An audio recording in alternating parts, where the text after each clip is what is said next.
Did you know that we have an online membership platform with photographers from around the world? In our members area, we have marketing boot camps, baby certification, webinars, holiday guides, templates, and so much more. You'll not only meet with other like-minded photographers, but you'll also receive a discount to our store and other membership perks. Come visit us at AnnaBrandtMemberApp.com. Why are we working? Is it for the likes, the comments, the instant response? How do we keep up, and why do we constantly need the feeling of instant responses? Why? It wasn't always this way. That's one of the things we're going to talk about in today's podcast is photographers are constantly feeling discouraged about the social media algorithm and the responses and the comments and the likes. And I'm seeing over and over that photographers are feeling unseen. And what can they do about it? You are listening to the Anna Brandt podcast for the year 2023.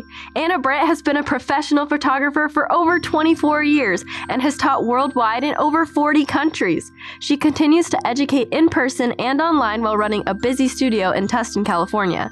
My Mom's podcast is all about educating and motivating the creative entrepreneur.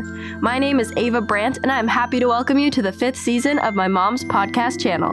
We hope you subscribe and stick around.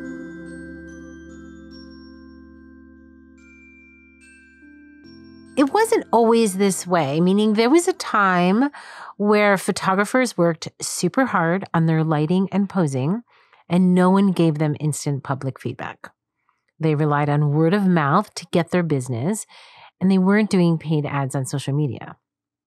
While they worked super hard on their craft and their lighting and their marketing, no one immediately told them they were great. Except for the occasional after a session, that was a good session, the client's leaving, they're very happy, and then that's it. They would have to wait weeks and weeks, sometimes even years, to find out if that client was truly happy. Hopefully it was just weeks where clients would come back in, order their photos, give the feedback, ask questions, buy photos. Or many, many times, clients would delay the ordering process, and it could be a very long time before they sat down, chose the photos, received the photos, and then when they received them, would they give instant feedback, maybe just a thank you? And it could be years before a client would maybe refer somebody else, and that referral would go back to that photographer, and then they would realize it was from that original client, and then they would feel that they received good feedback. Unlike now, where you've got the instant response for Yelp, for Google, for Instagram, Facebook, on and on and on and on and on. Back in the day, photographers worked super hard and no one would immediately give them feedback. That wouldn't mean that they wouldn't work as hard. They would just keep pressing on, getting the work done and not expecting instant feedback, not expecting instant applause because they were just doing their job and honing their craft. This podcast is for any entrepreneur that started their business in the social media world. It wasn't always like this. I know this because I'm 24 years in the business. If you've listened to my podcast before, I've said that many, many, many times. The year 2024 marks my 25th year in the business. I became a professional in the year of 1999. I was an amateur for 10 years before that. What does that mean when I say that? That means that I did not have a paid shoot for 10 years prior to going professional. The difference between an amateur and a professional is not how good you are, it's whether you're charging or not. It's really that simple. An amateur isn't charging for their work. They're a hobbyist. They may think they're new, but I was an amateur for 10 years and I was perfectly fine doing so because my intention wasn't to be a professional photographer. Believe it or not, I had no intention on going pro. I was very happy being a hobbyist and I had a day job. My day job wasn't photography. I was a web project manager, and so I did have a website very early on. I knew very, very young that having a website was very important. It was very important 20 years ago, 30 years ago, and it's important now. However, now we're in this social media age where if we don't get instant feedback, photographers will post, "I'm not being seen. No one's seeing me." How do we keep up? How do I get people to see me? How do we go on living and creating a business where it seems like nobody cares? We go live and only one person comments. So why bother going live? How do we build a sustainable business and thrive? These are questions that pop up on social media almost every single day. People will sometimes reach out to me and say, how do you do it? How do you keep up? How do you stay active? And I say, I just do the work anyway. My Instagram account has over 200,000 followers on that account. But many times I will post a photo and I get a few comments. Nothing huge, not 1,000 comments per image, not 2,000 comments per image. Maybe every once in a while a video will go viral. Maybe on Facebook, maybe on social media. I can go back to my reach and it's in the millions. But the instant response that's on the front that everyone sees is not really a whole lot. So should I just give up? Should I just quit? Should I just say, well, I don't really think anyone's seeing me? No, because this is what actually happens in my business. My clients come in for their newborn session and I ask them if they have any images of inspiration. What that means is, are they any images that they've saved on their phone, whether it's from my account or someone else's account, something they've seen in a magazine, on a billboard, just something that they say, ooh, I really like that image. Even myself, when I'm going to photograph my children or I'm going to try something new, I may look for inspiration out in the World Wide Web. And I may screenshot it, I may save it. It might be something, oh, this is like a mood board. That's why people still love Pinterest. That's why 45 million people or more a month use Pinterest. Because you can create these mood boards and you can collect ideas and sources and inspiration. And so they'll show me these, and it's super important that I see that because then I can imagine kind of what they're dreaming about, what they're thinking about. The images tell me quite a few things about that client. Do they like light images? Do they like dark images? Do they like simple images? Do they like more themed images? I can tell within just a couple of minutes at looking at a client's inspiration album pretty quickly what their style is and what their taste is. That helps guide the direction of where I'm going to go in my session. Doesn't mean I'm here to copy the work of the photographers they're showing me. It's telling me, ooh, they like light and airy, or ooh, they like dramatic. And quite often my clients will say, well, that's not your photo, but I'm just showing you the idea of it. I'm like, no problem. I get it. I can look at it after all these years and understand the vibe that they're going for. And that's important, especially if it's a new client and I don't know that much about them and I'm trying to understand who they are in just a few minutes because I need to deliver a gallery that's worthy of the life that they're living. And that's super important. Almost every single client, when they come in and they show me their inspiration in their phone, has some of my images from my Instagram and some from my website. Almost every single client. But yet, I can tell you for a fact that 99% of my clients don't comment on my Instagram or my Facebook. It's actually super surprising when they do. Recently, a client of mine that I've been photographing for 14, 15 years made a comment that he noticed his family photo in the back of a video that I had done. And he's a high profile client, and somebody else noticed this client and asked if it was who it was. And then when he commented, she says, oh my gosh, it is. And I smiled because I thought, gosh, I've been photographing this family 14, 15 years, and I think they've commented once or twice over the years. But I know they see the photos because when we get together for our annual session, they will comment on them. And so that's what I know to be true. I've booked celebrities and high-profile clients around the world that have all sent me screenshots from my social media pages that they never commented on. And so that should tell you something, right? That should tell you that I know I'm being seen. And you may have similar experiences. My clients can tell you the countries I've been to. They know the colleges my kids are attending.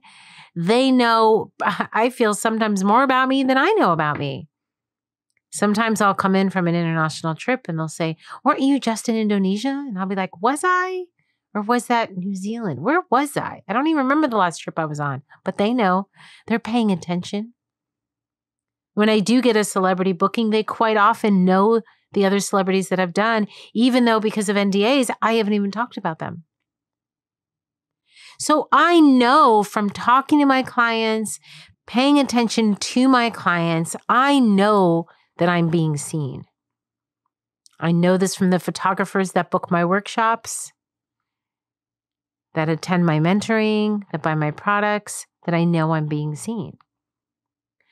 But there are days that I could sit from maybe an outside looking in type thing and look at my social media and not see that many comments and feel like kind of sad and feel like, gosh, I just don't feel like I'm being seen. I feel like no one's really commenting on my work. Maybe I'm not good anymore. Maybe I should just quit. Maybe I should just stop what I'm doing.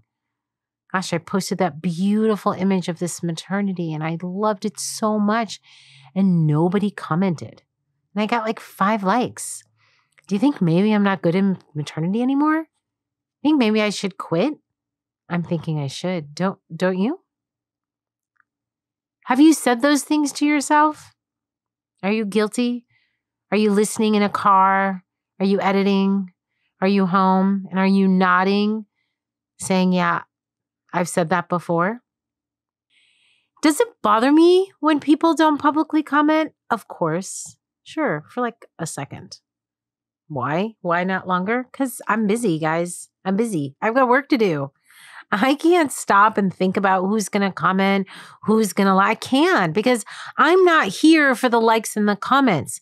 I've been here 24 years working in this industry, guys. I didn't start for the likes and the comments, and I'm certainly not going to end because of the likes and the comments.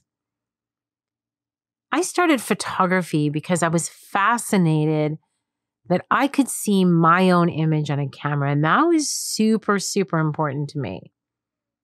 Many of you know that I'm adopted. I'm a Puerto Rican girl. I was raised by a white mother.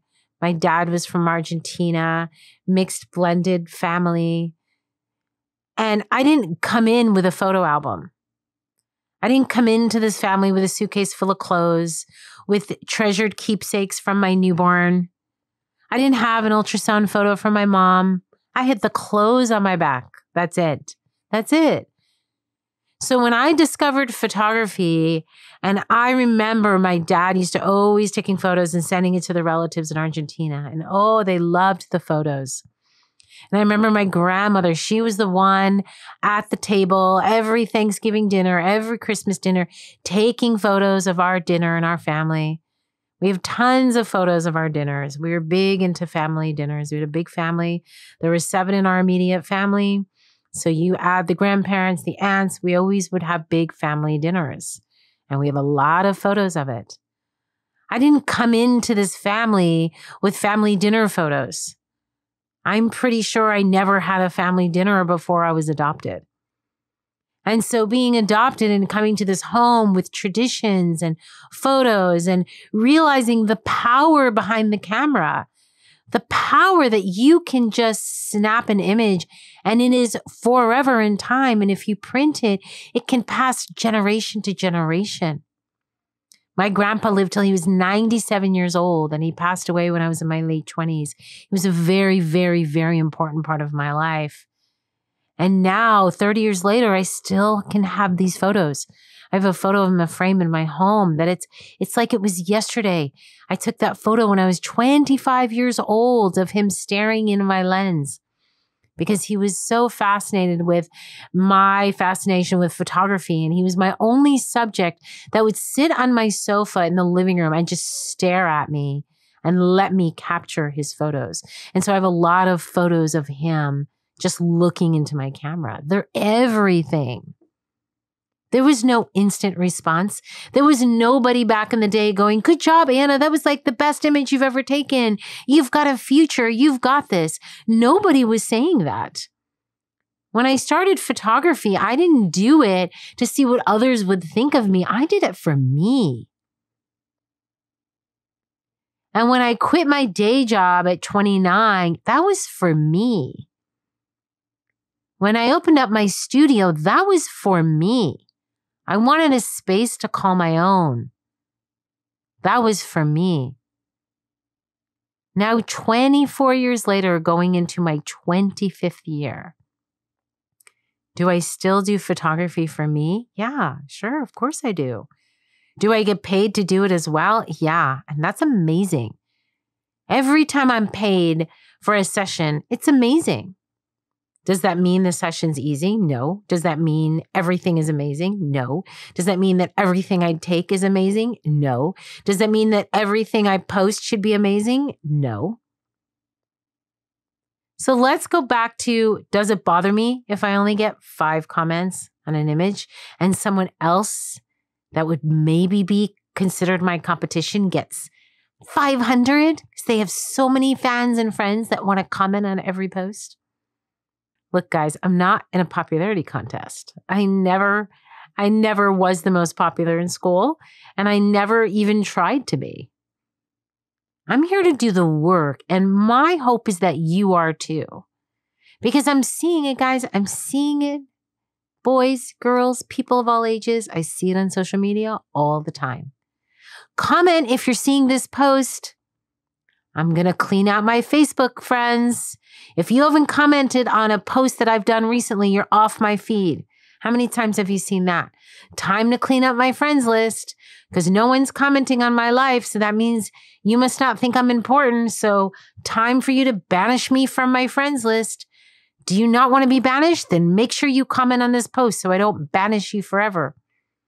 And then tons and tons of people commenting, no, please don't unfriend me. I love you and adore you. I'm just so busy in my own life. I miss a lot of things. You know that algorithm. Oh, let's just blame it on that algorithm. I don't know what that algorithm is doing. Oh, I know. Let's just dump a bunch of money in paid ads. Let's boost our posts. We can't really afford it, but if we can just maybe spend some money here and there and $500 later, a month, $1,000. I remember a couple of years ago, I was in a workshop and this photographer was really struggling in her business. And when I asked, if she was doing any paid ads, she said, yes. I said, how much a month? And she said, $2,000 a month. I said, that's ridiculous. Cancel it. That's $24,000 a year. In what? And why? Get rid of it. Do you need it? I don't think you need it. She would not get rid of it. She got on the phone to her husband that night. Anna says, get rid of it. I'm here to learn from her. I trust her. Get rid of it. Husband says, no, you can't get rid of it. We get some clients from those ads. We need those. I said, try it. Just try it. Get rid of it for a month or 2 months and see if you're still getting clients. She wouldn't do it. I wanted her to just test it. Yes, there's a time for paid ads. Yes, there's a time for all of that. But I'm talking about the daily grind, guys. I'm talking about the day in and day out where you're posting your work, you're going live, you're a vendor, you're knitting items, your hands are bleeding from your knitting needles. You spend hours and hours in knitting and creating props, and then you post it and you get crickets. And you wait and you wait and nothing. And then you jump on TikTok and someone posts something stupid about an Amazon fine and there's 55,000 comments and Amazon is now sold out because everybody in the world bought that item on TikTok. And yet you have spent hours and hours and days away from your family to knit and make something handmade that is absolutely amazing and stunning and can't be found on Amazon. And is your own design and creation, and you have crickets, and no one's buying, and no one's seeing you. And it doesn't feel good, does it? It doesn't feel good. And why is it that a simple, stupid TikTok ad can bring in millions of dollars for an Amazon fine that seems so silly and pointless, but yet laborers and knitters and sewers and people that are hand making things. They're struggling to make ends meet. When does it ever balance out? When do you get your TikTok fame? When do you hit that perfect spot on the algorithm that all the praise comes in and makes you so much money that you never have to worry again? Will that ever happen? Will you ever get your break? Will anyone ever really truly recognize how talented and amazing you are? Or are you just going to spend the rest of your life struggling, trying to be seen, hoping you're worthy, and trying to live a life fulfilled? Do you get where I'm going with all of this? Because if you don't, let me kind of bring it all in, because as usual, when I do a podcast, I kind of go way out there, way out into the field, and you hope that maybe I'm going to come back and bring you back in and close this podcast in a way that will make you hopefully feel better about the topic and have some resolution in your mind. And hopefully I can. The happiness, the fulfillment, the love for your work, it's got to come from you. What do we tell our daughters and our sons? We've got to love ourselves first, right? We have to look in the mirror and say, we're amazing. We rock. We got this. We have to love ourselves first. Isn't that the most important thing in anything? To have a really good, healthy relationship is really hard if you don't love yourself first and if you're not strong and confident in who you are. We need to take that same internal love and passion to our work. We have to be happy with who we are, and we have to understand why we're doing the work that we're doing. This podcast, I reach out mainly to photographers, but you don't have to be a photographer to listen to this podcast. And I feel that a lot of what I say can be applicable to any business. I don't do the work for likes or comments or social media responses. And if I was dependent on that, I would have ended my career a long time ago. And I don't want you to do the same either. And I see so many people doing it, saying, I'm giving up. That's it. I quit. I'm going to go do something else. No one really cares about what I post. I don't really have a following. No one's really hiring me. So I'm just going to quit. Okay, then do it. Well, then do it. We don't even need to make a whole announcement to the world. If this isn't your thing, then just move on. Because if I'm not going to do something anymore, I don't need to announce it to the whole world. I would just pack up my camera, get rid of my studio, and just move on and go do something else that was more fulfilling. And some people do that. But the constant need for praise and attention is a bit much. And what's even crazier is it's the adults that are doing it. It's not the kids. You know, all of my kids have Facebook accounts and Instagram accounts and their Snapchat.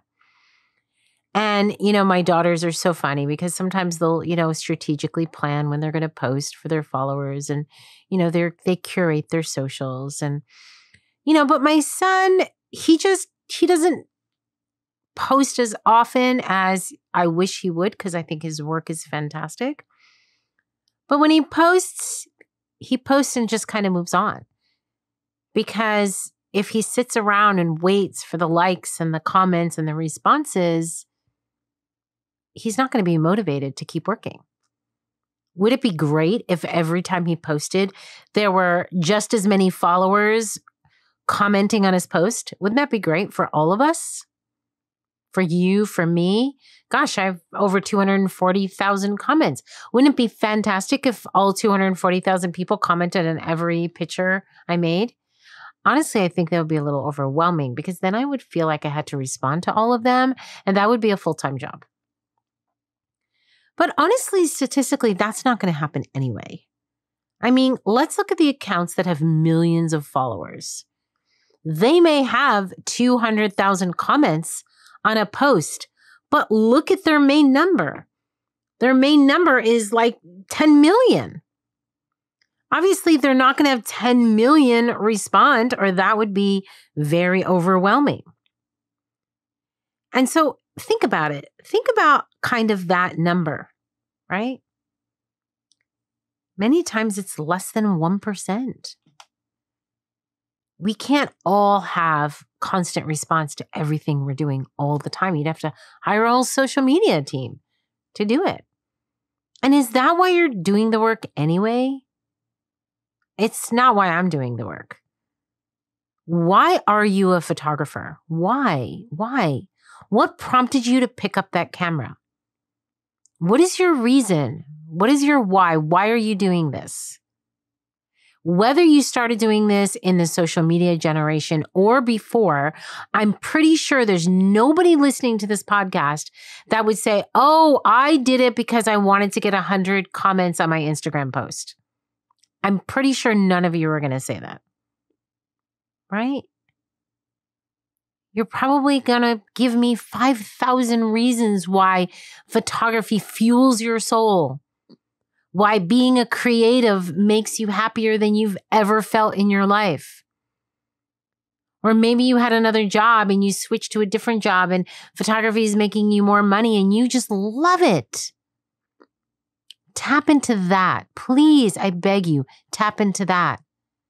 The next time you're looking at your social and it feels kind of like an empty room, don't worry about it. You're being seen, I promise you. You are. People are seeing you. They're probably screenshotting your work. You know, my kids' Snapchat, I guess you get notified if someone screenshots. I don't know. I just remember years ago, my kids were showing me something in Snapchat and I was like, oh, I love that. And they're like, Mom, don't screenshot it. Like watching my fingers to make sure I didn't accidentally screenshot it. I'm like, oh gosh, okay. I don't think I was planning to, but maybe I was. I don't know why. And they're like, because the other person will know. They'll know. It tells them when it's screenshot. That's a no, Mom. Not in the teen world. I was like, oh, wow. Okay. They're like, you could just look.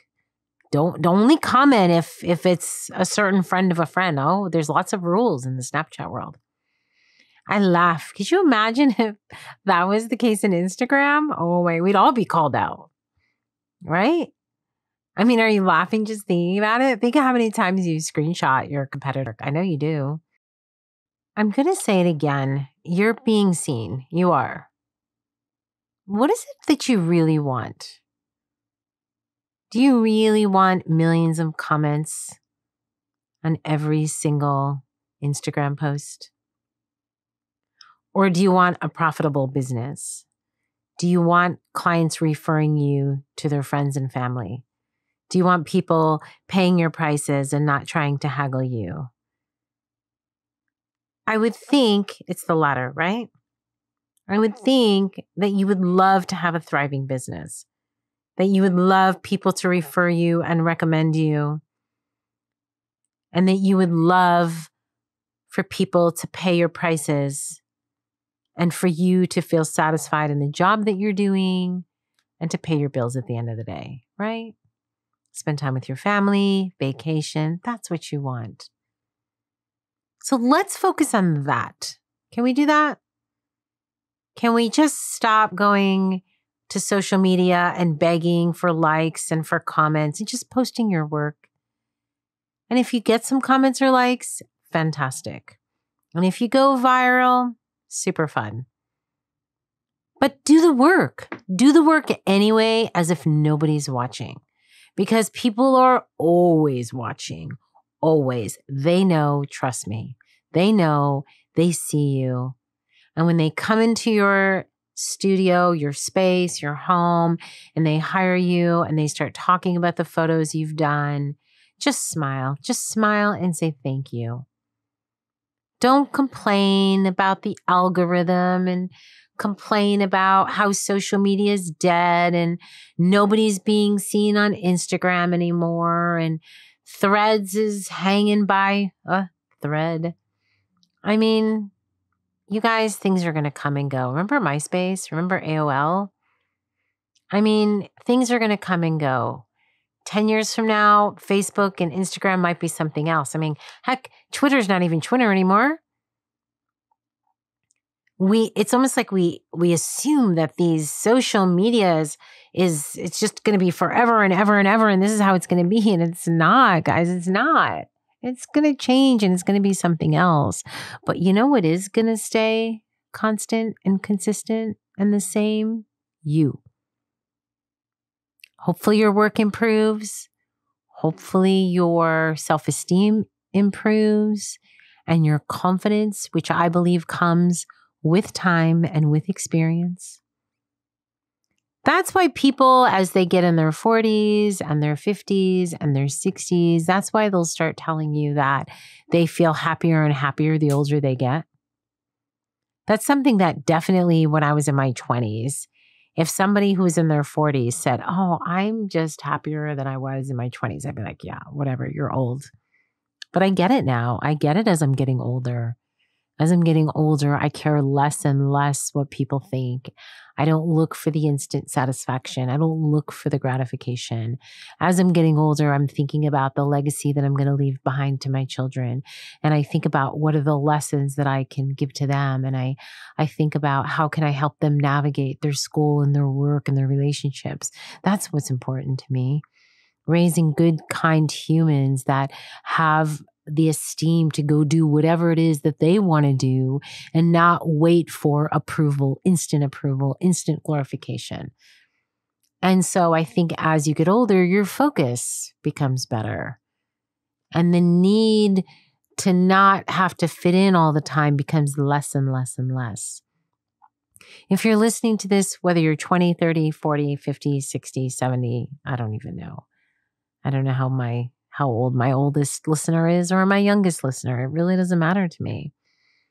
What matters is that I wish we could all just ease up on the constant need for immediate, instant gratification. And just do the work. Go do what makes you happy. Go travel. Go find a new location. Go test a new camera. Get together with your friends. If you're questioning if your work's good enough, call up a friend and say, do you like this? Call up someone you trust, a family member. And if they go, oh my gosh, I love it. Great. That's all I need. My son showed me a photo they had done of his girlfriend the other day. I love it so much. I'm dying to share it. I zoomed in on it. I was like, wow, the editing.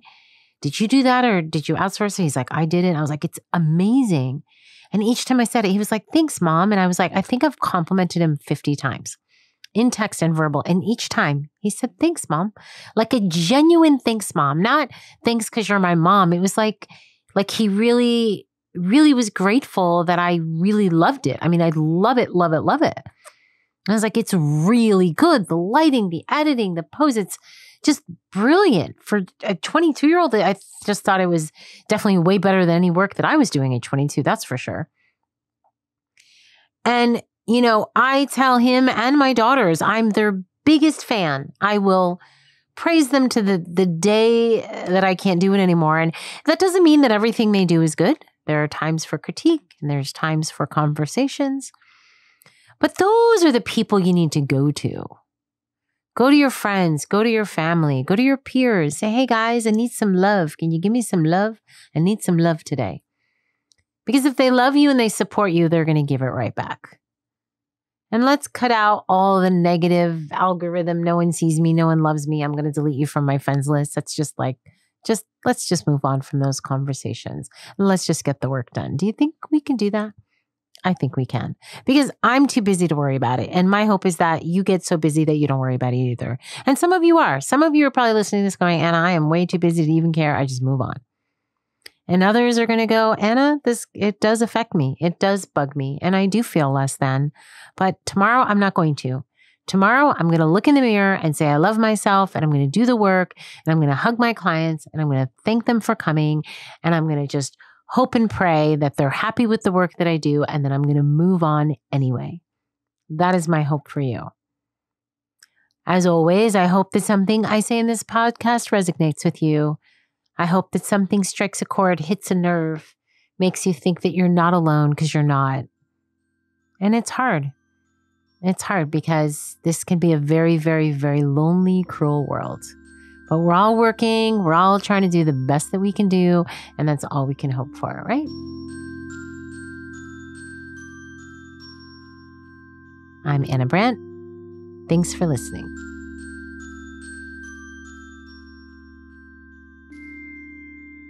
Did you like this podcast? We would love it if you gave my mom a kind review and reach out to her. To learn more about Anna, visit annabrandt.com. You can find out about her education opportunities at annabranteducation.com.